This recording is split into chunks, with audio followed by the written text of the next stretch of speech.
1,000 lives into this world, and it is always the same. Blood heat and the sudden sharp scent of iron. But that night in the limestone cave,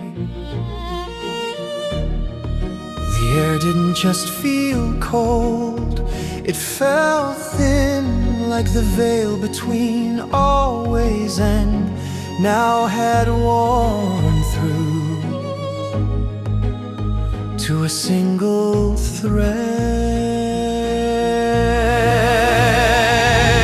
I looked at the girl, her sweat was mixing with the dust of the floor, creating a paste of common earth. It hit me then, the sheer terrifying gravity of it. The one who spoke the Pleiades into their burning alignment was currently restricted by the pelvic boom of a teenager.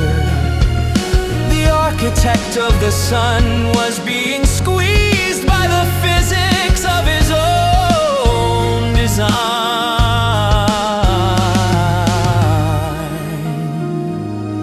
When his head finally crowned, I felt a shudder in the floor. Not an earthquake, but a tectonic sigh. I reached out, my fingernails were stained with the soil of the hills, and as I gripped his shoulders, I realized I was touching the very atoms I was made of.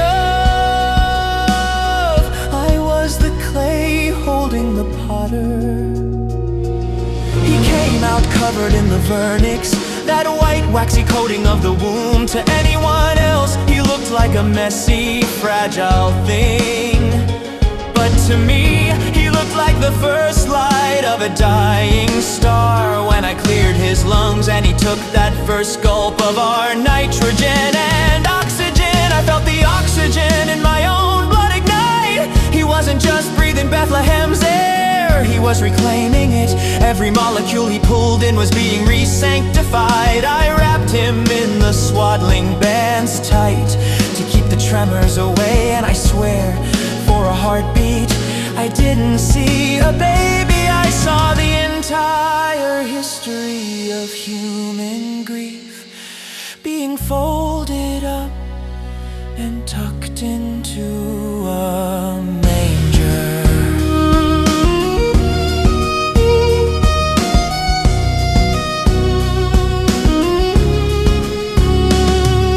The great expansion pauses in its flight. Galaxies retract their fingers of light. A billion suns go dim within his eyes as the unmeasured takes a human size. The DNA, a ladder made of dust, is climbing toward the holy and the just. The pulse of God is timed to a mother's heart.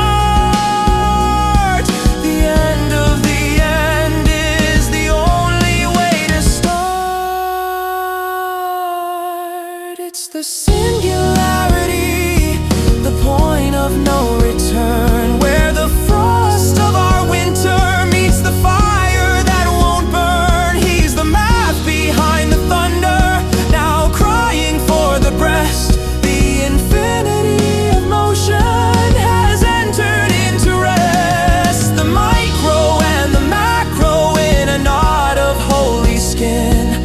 The door is swinging open,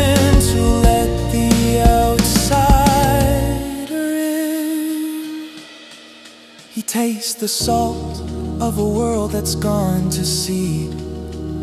He feels the pinch of time, the ache of human need. The hands that carve the canyons and the deep are balled in tiny fists and falling into sleep. The midwife's breath is hitching in her chest as she realizes who is being laid to rest in a trough of stone beneath a roof of dirt. The only God who ever came to feel the hurt. But the energy is love, the gravity is pulling from the heights down to the rough. 1 billion cells are knitting in the dark. The universe is burning from a single tiny spark.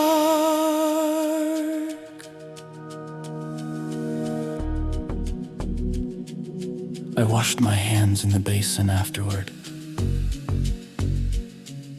The water turned pink with the blood of the beginning. I looked at the moon and realized it was just a rock again. But the boy was a bridge, and I was the first one to walk across.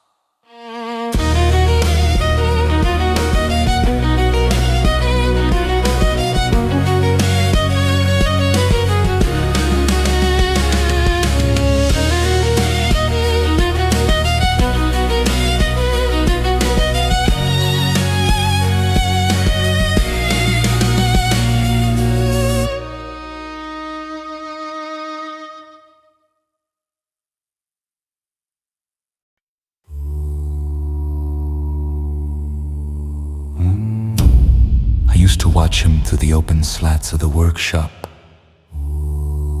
The sun would cut through the Nazareth dust in long golden bars, illuminating a billion floating particles. Dead skin, cedar dust, insect wings. Most men fight the wood. They curse the grain, they force the timber to submit to their will, but he seemed to be listening to it.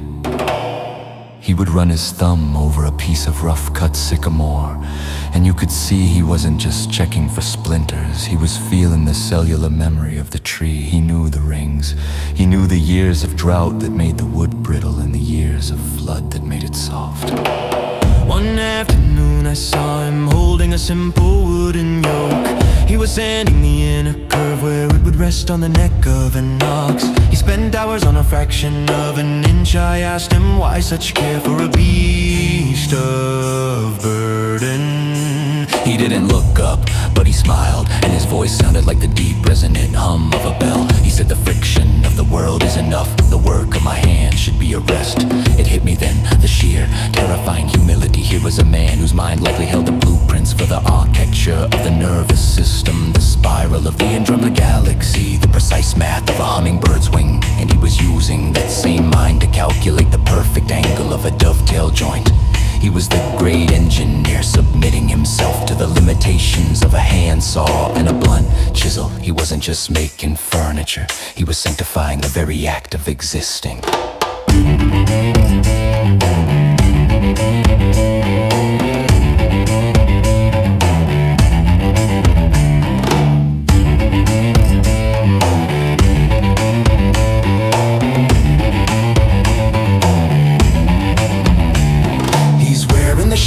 Like a coat of gold in the heat of a noonday sun. The secrets of atoms are his to hold, but there's manual work to be done.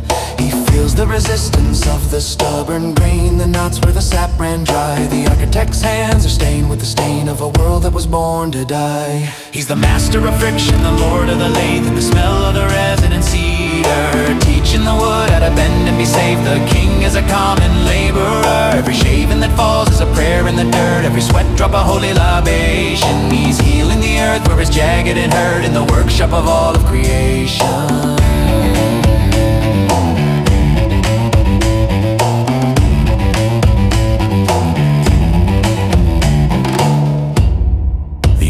Biting the skin of the oak. A symphony played in the slow. He's bearing the weight of the common man's yoke, with no way particular to go. 10,000 days in the shadows and grit before the first word is ever spoken. He's taking the pieces that don't seem to fit and mending the things that were broken. The golden golden ratio in the curl of the wood, the Fibonacci sequence in the pile where he stood. He's carving the piece into every chair. He's breathing the sawdust like incense and prayer. God with the hammer, God with the bone. The foundation of heaven is working alone. When the sun finally set, he'd stand in the doorway, covered in the gray dust of the earth. He looked like he was made of the very ground he walked on. And as he closed the door, you realized the world wasn't being saved by a lightning bolt. It was being built, one grain of sand at a time.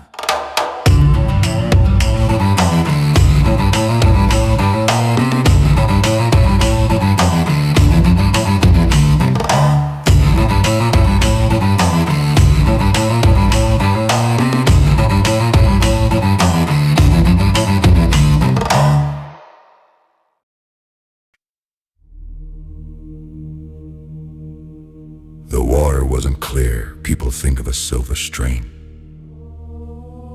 but the Jordan is a throat of moving silt, thick, brown, and heavy with the sins of 1,000 years. I stood there until my skin was preened and my legs were numb, plunging the broken into the mud so they could come up gasping for air.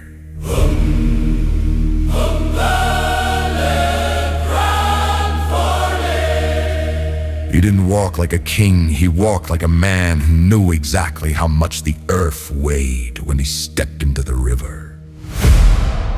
The water didn't just ripple. It seemed to recoil. I felt a hydrostatic shock in my chest. My eyes have been seared by the desert sun. But looking at him, it was like staring into the center of a furnace through a keyhole. He moved toward me, and I felt the molecular structure of the river change with water molecules. The very lattice of life seemed to align themselves toward him. I tried to pull back. I told him, I am the one who needs the drowning, not you. He looked at me, and I saw the ancient patience of a canyon. He said, "Let it be so. Let it be so."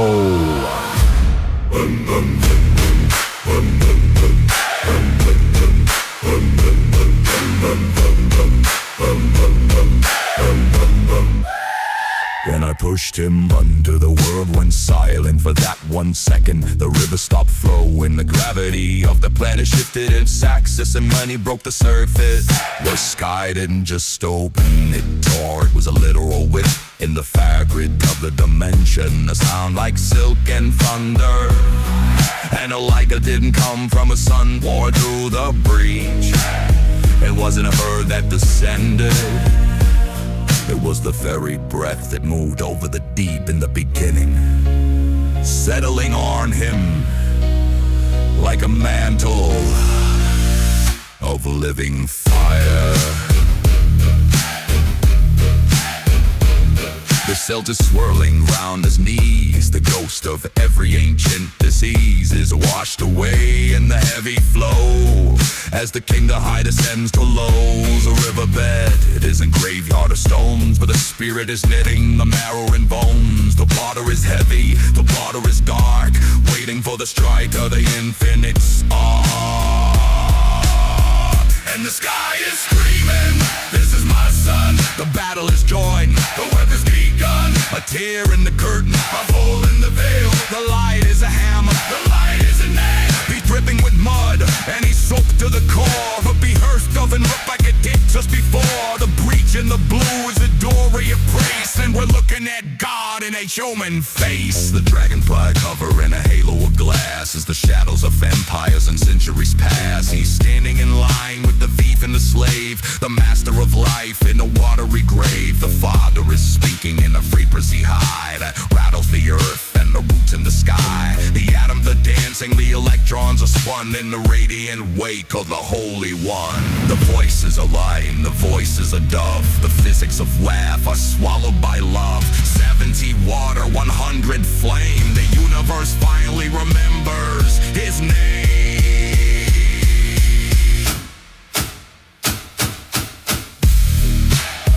He walked out of the water and straight toward the desert. Even to look back, but where his feet touched the mud, I saw the reeds start to straighten. Even the mud knew its master had come to wash the world.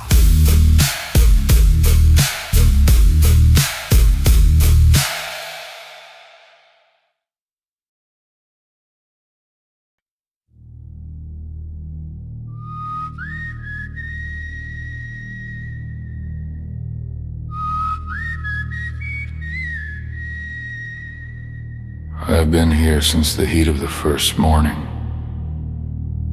I am the place where things go to die, where the sun scares the vanity from the bone. I thought I knew silence. When he walked into my furnace, he brought a silence with him that was heavy. It didn't belong to time.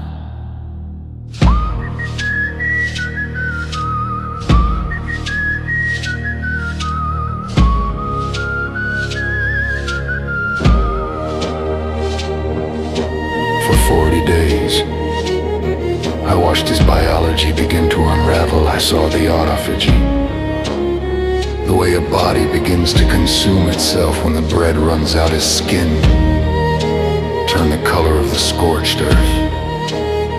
His eyes became two burning nebulae set in a hollow skull.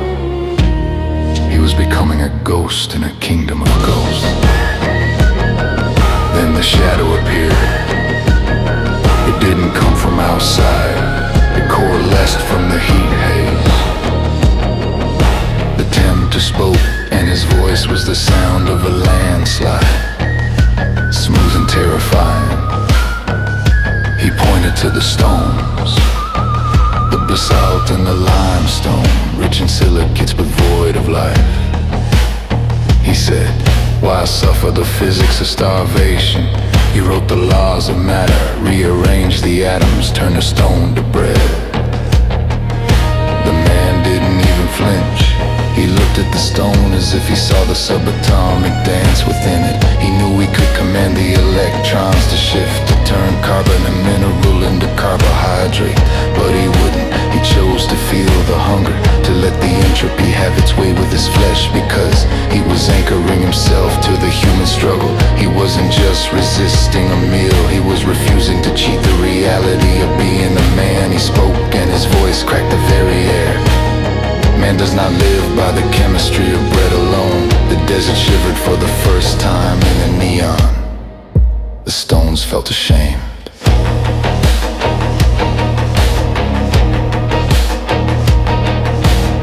The ribs are counting the hours of the sun. The race of the pulse is nearly run. The stomach is a cavern of acid and fire, but the spirit is climbing a terminal spire. The tempter offers the keys to the flight. Step off the temple and challenge the light. Let the angels catch the weight of your bone. Why die like a dog on a pillow of stone? But he's holding the line at the edge of the abyss, where the kiss of the void is a serpent's hiss. He's the mat that holds the stars in their place, refusing to blink in the vacuum of space. No bread from the flint, no kingdom of dust, just the iron of will and the marrow of trust. The echo in the stone is the sound of the word, the loudest silence that was ever heard. He sees the empires rise like a smoke. The purple of Caesar, the heavy lined yoke. All this can be yours for a bend of the knee, but the man sees the end of the history tree. He sees the rot in the heart of the gold, the way that the soul is bartered and sold. He chooses the hunger, he chooses the thirst to break the dominion of the me and the first.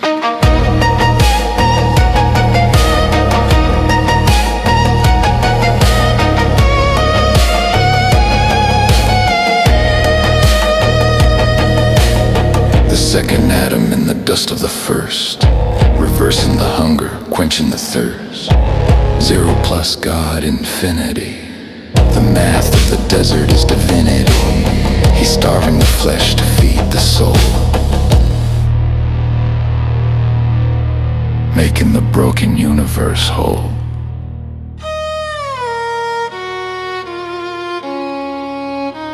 The shadow fled, it couldn't inhabit a space that full of truth. I watched as the angels tended to him, not with bread from heaven, but with a strength that defies biology. He stood up, and as he walked out of my dunes, the stones didn't just echo his footsteps, they hummed. The king had conquered the void, and now the disruptor was ready.